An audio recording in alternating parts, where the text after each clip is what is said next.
به نام خداوند بخشنده و مهربان. و بعد السلام علیکم دوستان گرامی. دوستان عزیز، این لحظه ها باز در سفره قرآن خواهیم بود. چند لحظه از دسترخوان قرآن غذای معنوی خواهیم گرفت. این لحظه ها در مورد خرج مال یا انفاق مال در راه خدا، در راه ثواب حرف خواهیم زد. چرا؟ چون که این ماه موسم اطاعت است. از تابعی بزرگوار امام نامور فقه و حدیث ابن شهاب زهری روایت میکنند که ایشان میگفتند اذا دخل رمضان فانما هو لقراءة القرآن و اطعام الطعام. چون ماه رمضان که درآید، این موسم بیشتر برای انجام دادن دو عبادت است: قرائت قرآن و طعام دادن به محتاجان. پس اگر چنین است و این ماه، این موسم خرج مال در راه اجر و ثواب است، بیایید روی یک آیه که در سوره بقره است اندکی تأمل، تدبر نماییم، اندیشه نماییم که خداوند عزوجل در اینجا فضیلت و شرف و بزرگی انفاق مال را چگونه بیان کرده و آن ثمره و حاصلی که خرج کننده به دست می آورد چه حجم بوده است.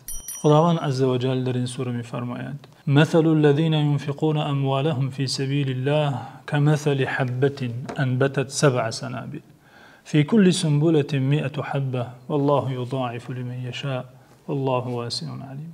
یعنی مثل صدقه کسانی که مالشان را در راه خدا خرج می کنند مثل دانه گندم است که در زمین خوب کاشته می شود و از آن دانه گندم 7 خوشه گندم می روید که در هر خوشه 100 دانه گندم است.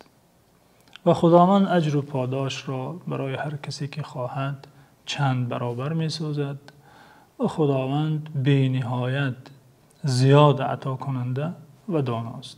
پیش از این آیه کریمه که حالا به توضیح آن می پردازیم، در صفحه های قبلی آیه دیگری قرار دارد که عیناً به این موضوع، یعنی به انفاق مال امر کرده خداوند. آنجا میگوید یا ایها الذین آمنوا انفقوا مما رزقناکم، ای کسانی که ایمان آورده اید از آن چی که شما را رزق داده ایم خرج کنید و دیگران دهید.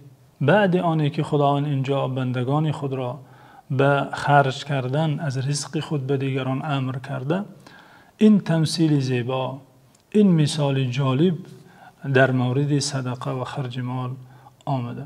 اینجا خداوند عزوجل آن نفری که مالش را خرج می کند، انفاق می کند، صدقه می کند به امید ثواب، به مقصد به دست آوردن اجر و ثواب، و او مژده داده ایستاده است که ای خرج کننده، ای صدقه کننده، آنچه که می دهی 700 برابر به خودت برمیگردد. روز قیامت آن را خواهی یافت به حجم بیشتری، به شکل بزرگتری. فی سبیل الله، یعنی مفسرین گفتن در راه خدا منظور هر کجا که امر ثواب و کار خیر باشد صدقه کردن زیر مفهوم این آیت می درآید. چه فرض باشد چه نفل، چه زکات فرضی است چه صدقات نفلی است، همه زیر مفهوم این فی سبیل الله، در راه خدا، یعنی در راه طاعت خرج شود، زیر مفهوم این آیت داخل است.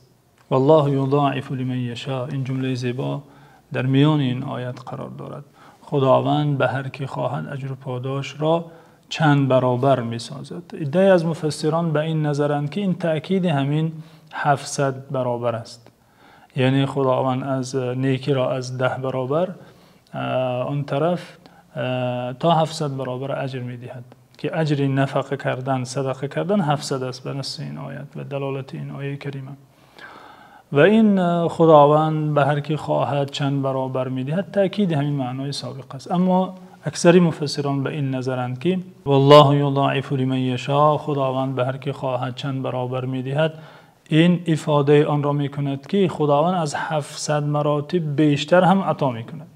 بله، اکثری مفسران به این نظرند و می گویند وابسته به حال صدقه کننده که چه حالت داشت، در دل چه مقدار اخلاص و صدق داشت، و وابسته به حال محتاجی که صدقه را میپذیرد، وابسته به زمان و مکانی که صدقه کرده می شود.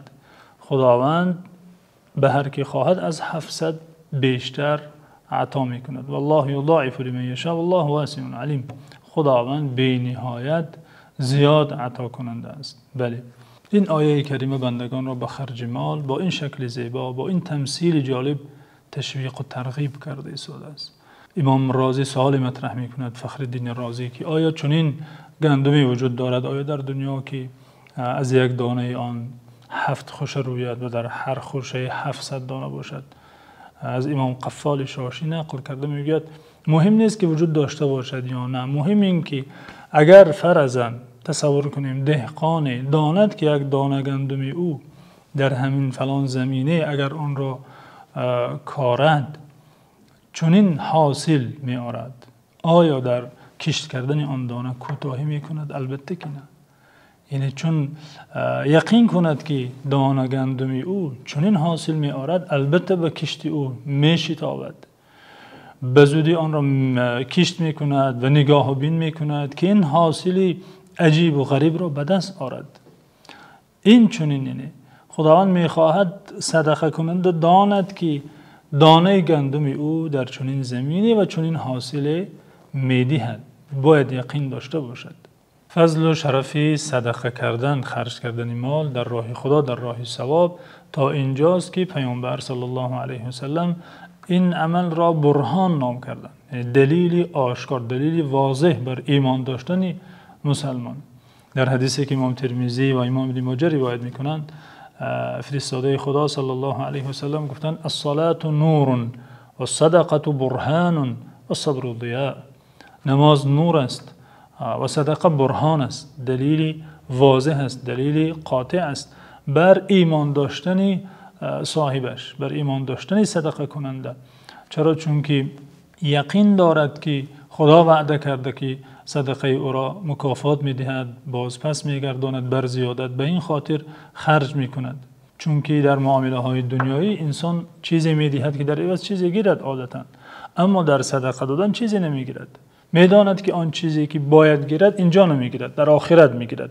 پس به خدا، به وعده خدا و به عالم آخرت، به روز حساب یقین دارد، ایمان دارد. بنابراین فرستاده خدا صلی الله علیه و سلم گفتند صدقه دادن دلیلی آشکار بر ایمان داشتن انسان است.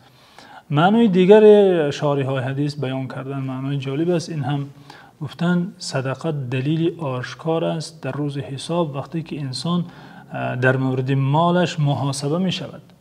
وقتی روز حساب او را حساب کرده می شود، خدا از او می پرسد که به مالت چی کردی، مالت را کجا خرج کردی، صدقه برای او دلیلی آشکار می شود، برهان قاطع می شود که از این سوال بیرون شود، به این سوال خدا جواب گفته تواند. میگه صدقه کردم خدایا.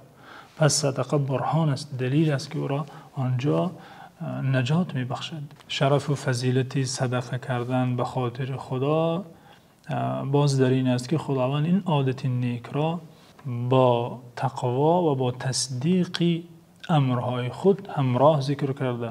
و زشتی بخل این است که خداوند آن را با تکذیب، با دروغ شماریدن خدا و اخبار خدا همراه کرده. در سوره اللیل خداوند عزوجل می‌فرماید فاما من اعطى واتقى وصدق بالحسنى فسنيسره لليسرى واما من بخل واستغنى وكذب بالحسنى فسنيسره للعسرى.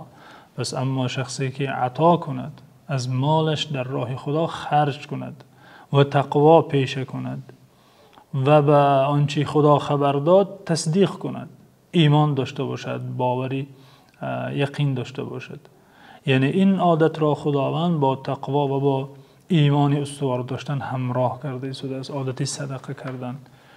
اما شخصی که عطا کند، یعنی از مالش خرج کند، صدقه کند، تقوا پیشه کند و به خدا و خبرهایی که خدا خبر داده به زبان پیامبر صلی الله علیه و سلم تصدیق کند، فسنیسره للیسری، او را پیمودن راه آسان را، راه طاعت و توفیق و کامگاری و سعادت را برایش مهیا می نماییم.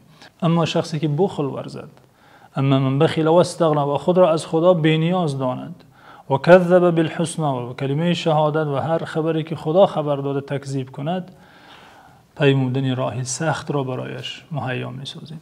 یعنی بینید که اینجا دوستان عزیز عادتی عطا کردن مال با تقوا و با ایمان همراه شده و وعده مهیا شدن راه طاعت، راه سعادت برای صدقه کننده مژده داده شده. بله دوستان عزیز، رمضان فرصتی است که انسان از اون چه که دارد چه زیاد داشته باشد چه کم، صرف نظر سبق درهم 1000 درهم، رسول خدا صلی الله علیه و سلم در حدیثی گفتند گاها 1 درهم اجرش بیشتر از 1000 درهم می شود، چون که کسی 1000 درهم می دهد که یک جزئی اندکی مالش است، اما یک نفر 2 درهم دارد و 1 درهمش را خرج می کند. گفته پیامبر صلی الله علیه و سلم علتی سببی بزرگی 1 درهم از 1000 درهم را نیز بیان کردند.